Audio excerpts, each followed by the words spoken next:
안녕하세요. 풍성한 삶의 기초 일부 그리스도 안에 있는 새로운 피조물인 나. 두 번째 만남인 성경적 믿음의 원리. 첫 번째 장, 그리스도 안에서 받은 축복을 누리는 열쇠에 대해서 오늘 읽겠습니다. 생각해 볼 질문. 그리스도인이 새롭게 태어났지만 성장하지 못하는 사람들이 많습니다. 이유가 무엇일까요? 지난 첫 번째 만남에서는 그리스도인이 된다는 것이 어떤 의미인지, 그리스도인이 되면서 우리에게 이루어진 놀라운 일이 무엇인지를 살펴보았습니다. 그런데 안타까운 일은 그리스도인들 가운데 이런 놀라운 사실을 자기 것으로 누리면서 사는 사람이 많지 않다는 것입니다. 오히려 신앙생활을 처음 시작하는 사람들에게서는 늘 반짝반짝 생기가 넘치고 하나님의 은혜에 감격하는 모습을 볼 수 있습니다. 그런 모습을 보면서 신앙생활을 오래 한 이들이 이렇게 말하곤 하죠. 처음엔 다 그런 거야. 조금 지나봐. 이것이 과연 자연스러운 모습일까요? 성경이 가르치는 그리스도 안에 있는 삶은 결국 예수님을 처음 만났을 때는 기쁨이 풍성하지만 시간이 지나면서 탈색하고 퇴색하고 생기가 없어지는 것입니까? 그렇다면 성경에 나오는 모범적인 그리스도인들의 신앙은 날이 갈수록 퇴색했습니까? 그렇지 않습니다. 성경에 나오는 믿음의 선배들은 세월이 지나면 지날수록 신앙이 더 깊어지고 더 맛이 나고 더 멋이 있어졌습니다. 그렇다면 우리는 왜 그렇지 못합니까? 예수님을 영접하여 이 놀라운 축복을 받았는데도 왜 많은 그리스도인들이 옹졸하게 뒤틀리고 공상맞게 살아갑니까? 예수님이 가르치신 말씀에서 그에 대한 고전적인 답변을 찾아봅시다. 씨 뿌리는 사람의 비유. 예수님은 누가복음 8장 15절 5절에서 15절에서 많은 그리스도인들이 놀라운 축복을 받았음에도 그에 걸맞게 자라지 못하는 이유를 가르쳐 주십니다. 씨 뿌리는 사람이 씨를 뿌리러 나갔다. 그가 씨를 뿌리는데 덜어는 길가에 떨어지니 발에 밟히기도 하고 하늘의 새들이 쪼아 먹기도 하였다. 또 덜어는 돌짝밭에 떨어지니 싹시 돋아났다가 물기가 없어서 말라버렸다. 또 덜어는 가시덤불 속에 떨어지니 가시덤불이 함께 자라서 그 기운을 막았다. 그런데 덜어는 좋은 땅에 떨어져서 자라나 백배 열매를 맺었다. 이 비유의 뜻은 이러하다. 씨는 하나님의 말씀이다. 길가에 떨어진 것들은 말씀을 듣기는 하였으나 그 뒤에 악마가 와서 그들의 마음에서 말씀을 빼앗아 감으로 믿지 못하고 구원을 받지 못하게 되는 사람들이다. 돌짝밭에 떨어진 것은 들을 때에는 그 말씀을 기쁘게 받아들이지만 뿌리가 없으므로 잠시 동안 믿다가 시련의 때가 오면 떨어져 나가는 사람들이다. 가시덤불에 떨어진 것들은 말씀을 들었으나 살아가는 동안에 근심과 재물과 인생의 향락에 사로잡혀서 열매를 맺는 데 이르지 못하는 사람들이다. 그리고 좋은 땅에 떨어진 것들은 바르고 착한 마음으로 말씀을 듣고서 그것을 굳게 간직하며 견딘 가운데 열매를 맺는 사람들이다. 마태복음, 마가복음, 누가복음에 다 나오는 이 이야기는 예수님의 비유 중에서 가장 잘 알려진 비유입니다. 복음서 저자들은 예수님의 하나님 나라 비유들을 한데 모아 공통적으로 기록하고 있는데 이 비유가 그 부분에 서론 역할을 하고 있으니 이는 정말 중요한 비유입니다. 농경사회에 익숙한 사람들은 이 비유를 들으면 금세 그림이 그려집니다. 보통 화분에 씨를 심을 때에는 흙을 파내고 씨를 넣은 다음 흙을 덮는 과정을 거칩니다. 그러나 본문과 같이 넓은 돌에 씨를 뿌릴 때는 씨를 담은 소쿠리나 그릇을 한 손에 들고 다른 손으로 씨를 흩뿌립니다. 그러면 대부분의 씨는 좋은 땅에 떨어지지만 노련한 농부가 뿌려도 그중 일부는 길가에 떨어지기도 하고 물이 많은 곳에 떨어지기도 하고 밭 근처 가시덤불에 떨어지기도 합니다. 이렇게 어떤 밭에 떨어졌느냐에 따라 열매를 맺히기도 하고 그렇지 못하기도 하는 것이죠. 이제 이 비유의 의미를 살펴봅시다. 먼저 여기 나오는 씨는 무엇을 가리킬까요? 씨는 하나님의 말씀이라고 11절에서 정확하게 설명해 줍니다. 하나님의 말씀이란 하나님이 주신 일반적인 모든 메시지라고 말할 수 있습니다. 그러므로 이 본문은 하나님의 말씀을 듣는 모든 상황에 적용할 수 있습니다. 그러나 우리가 다루는 주제와 관련하여 여기서 던질 질문은 예수님이 가르치신 일반적인 많은 가르침 중에서 가장 핵심인 메시지가 무엇이냐 하는 것입니다. 우리는 12절에서 그 중심 메시지에 대한 힌트를 얻을 수 있습니다.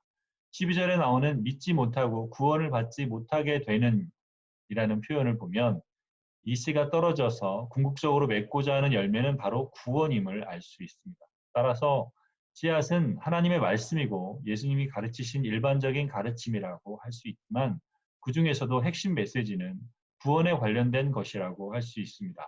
앞에서도 이야기한 것처럼 그 구원의 내용은 하나님의 정의와 하나님의 사랑이 만나는 십자가 사건을 통해 그리스도 예수 안에서 우리가 온전하게 받아들여졌다는 것, 그리스도 예수 안에서 우리가 특별한 존재가 되었다는 것, 그리스도 예수 안에서 우리가 하나님의 공동체에 속하게 되었다는 것입니다. 그러므로 씨앗은 이런 놀라운 구원을 이루게 하는 예수께서 전하신 하나님의 말씀입니다. 예수님은 이 땅에 오셔서 이 구원의 메시지를 말씀과 사역, 삶과 죽음, 부활을 통해 우리에게 전해주셨습니다. 그리고 그 말씀을 받아들여 열매를 맺는 사람들이 또다시 그 씨앗을 다른 사람에게 뿌렸고 이 일은 지난 2000년 동안 계속되었습니다. 네 가지 밭. 그렇다면 그 씨가 뿌려져서 어떻게 되었는지 좀 더 살펴보겠습니다. 우선 본문에 나오는 네 경우는 공통점이 있습니다. 네 경우 다 말씀을 듣기는 했다고 말합니다. 그러나 길가에 떨어진 씨는 말씀을 듣기는 했지만 12절 악마가 그것을 공중의 세계로 가져가 버립니다. 본문은 악마가 말씀을 빼앗아 갔다고 이야기합니다.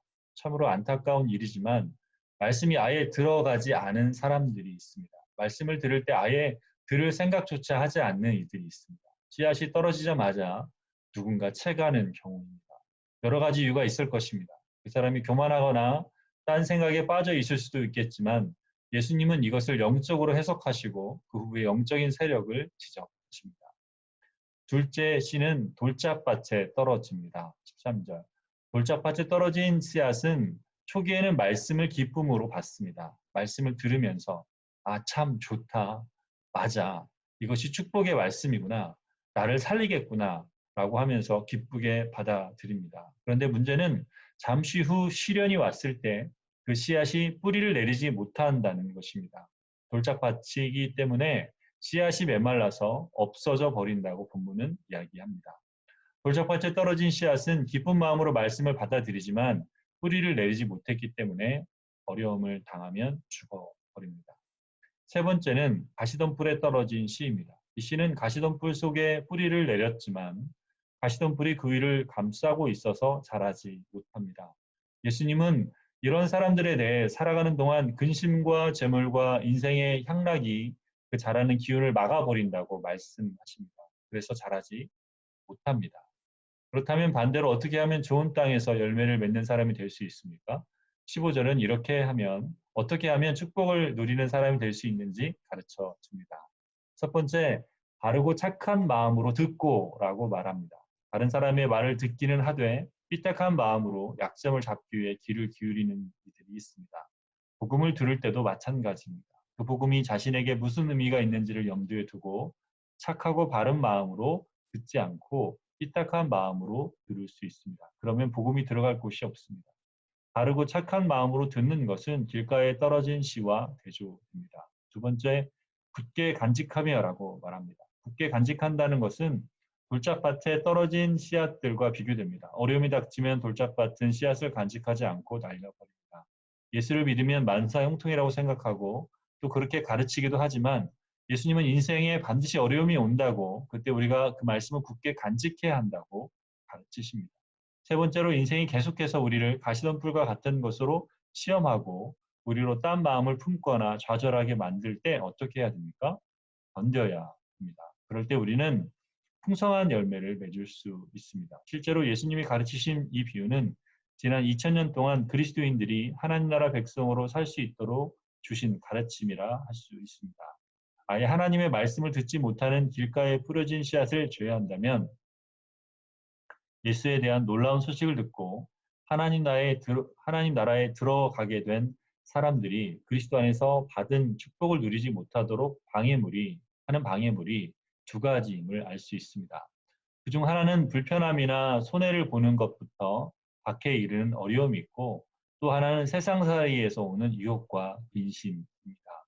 돌짝밭과 가시덤불은 지난 2000년 동안 그리스도인들의 풍성한 삶을 누리지 못하도록 만드는 마음의 자세였습니다. 사실 제 신앙 생활 30년에서 40년을 돌아보아도 이 두 가지 방해물이 없었던 때는 없었습니다.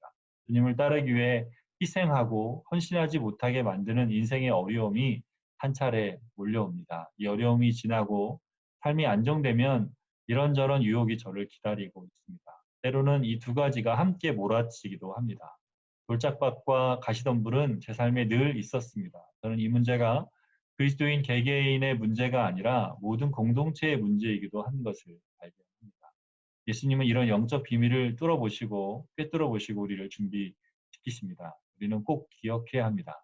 이런 방해물은 언제나 있고 우리가 이 방해물에 마음을 내어주면 예수님이 주시는 풍성한 삶을 누리지 못한다는 것을.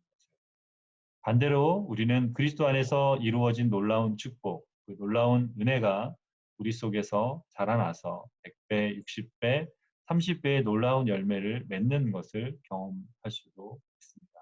예수님은 그 비결을 바르고 착한 마음으로 말씀을 받아서 그것을 굳게 지키고 견뎌내는 것이라고 하셨습니다.